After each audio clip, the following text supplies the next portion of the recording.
मन में दो लोक दिए और तीसरा लोक भी खोते हो। इस ब्राह्मण को राजा बना दिए,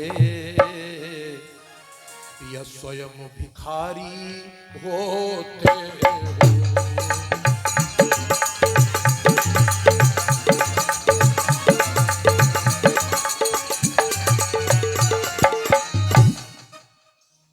रुक्मिणी जी ने भगवान कृष्ण का हाथ पकड़ लिया कि हे ब्रह्मांड के मालिक नारायण जी ठहरो। आपने जो कोदो के 2 झोंक चावल खा लिए, आपको अवगत नहीं, मोहब्बत में तुमने अपना दिमाग खराब कर लिया। ये सुदामा जी 2 लोक का मालिक हो गया, ये ब्राह्मण राजा हो गया, आप भिखारी हो गए। मैं लक्ष्मी हूं और महाराज तीसरा झोंक भरते भरते, तीसरा जब झोंक भगवान हाथ में लेकर चावल चबने जा रहे थे तो रुक्मिणी मैया ने रोक लिया कि बोलो हे प्रीतम बतलाओ, इस ब्राह्मण ने क्या काम किया।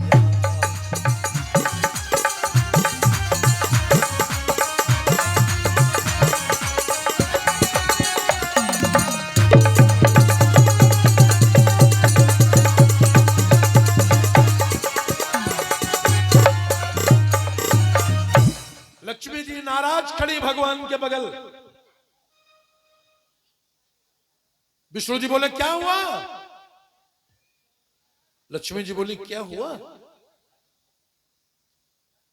अरे तीसरा लोक दे रहे हो, ऐसे भी तुम्हारे साथ बचपन में इस ब्राह्मण ने कपट किया। इसको मालदार बना दोगे, समाज में कत्ल करेगा, तुम्हारे भजन नहीं करेगा पक्का। नाराज होकर रुक्मिणी जी भाग गई, पक्का ये भजन नहीं करेगा, देखना कितना गड़बड़ हो जाएगा। विष्णु जी मुस्कुराने लगे, कुछ भी हो, ये मेरा बचपन का मित्र है। और सुदामा जी उस समय भगवान से बोले कि ये जो संपत्ति मुझे दे रहे हो, मैं मोक्ष के लिए आया हूं, और अगर मेरा हाल आप पूछ रहे हो तो नारायण, तो मैं अपनी पत्नी के कहने से आया हूं,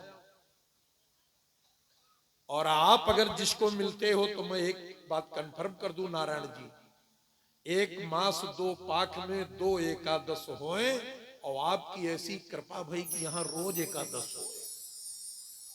हम रोज एकादशी की तरह भोजन ही नहीं पाते हैं। 4 महीना हो गए, भीतर सब भूख खत्म हो गई। बस आप कृपा बनाए रखो, हमारी पत्नी थोड़ा सा परेशान है, उनको धन दे दो।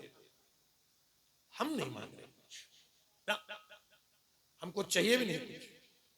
खैर सुदामा इतना स्पष्टीकरण दिए तो रुक्मिणी जी मन में सोची कि दया है इस ब्राह्मण में, भजन करेगा। आज भी जो सच्चा ब्राह्मण है वो धन का भूखा नहीं है, और जो धन की मांग करे तो शास्त्रों में लिखा कि वो ब्राह्मण नहीं हो सकता, वो भिखारी हो जाएगा। सुदामा ने कहा मैं नहीं मांग रहा हूं कुछ, माता जी मेरे ऊपर शंका मत करना, आपके पति एकादशी से प्रसन्न होते हैं। सुदामा जी रोने लगे कि 1 मास 2 पाख में 2 एकादशी होए, आप लोगन की कृपा बनी, यहां रोज एकादशी हो रहे, कई महीना हो गए एकादशी चल रही है, और हम दौलत के लिए नहीं आए। तो फिर भी भगवान ने कहा चलिए ठीक है जाइए आप। अच्छा सुदामा के मन में बात आई कि कुछ तो चलते समय देंगे, नहीं गए 1 आध सेर माखन देंगे, नहीं तो घी देंगे, नहीं तो हमारे कपड़े फटे हैं कपड़े दे देंगे। ये द्वारका के भगवान, ये राजा हैं, ये कुछ दे देंगे। लेकिन भगवान जब सुदामा को विदा किए कुछ नहीं, जैसे गए थे वही कपड़े में फिर लौट पड़े। सुदामा चलते चलते मन में विचार करे कि औरत का कहना नहीं मानना चाहिए, हम आवत नाही रहन अपना पटई से ठेल, अब कहीं पे समझाए के बहुधन धरो सकेल। अब मैं स्त्री से कहूंगा मैं नहीं आ रहा था, वही बेचारी परेशान रही कि जाओ। अब कहेंगे ले लो, दे दिए, कुछ नहीं दिए। लेकिन इधर भगवान कुबेर, विश्वकर्मा, जितने कर्मचारी, सुदामा की फूस की मड़ैया गायब, इंजीनियर सब नक्शा बनावे। 1-1.5 महीना में सुदामा जी लौट कर गए, तब तक 5 मंजिले मकान द्वारकापुरी से भी सुंदर सुदामापुरी। और जैसे सुदामा जी मन में सोचे, दूर से देखे कि फूस की मड़ वो चली गई। सुदामा के मन में पाप हो गया कि औरत छल कपट कर गई, किसी से बातचीत इसकी रही होगी, हमको भेज दिया द्वारका, कोई सेठ साहूकार के साथ इसने ब्याह कर लिया है, उसी सेठ की ये फैक्ट्री वैक्ट्री है। सुदामा के मन में फिर पाप आया। फिर बेचारे सुदामा रोवे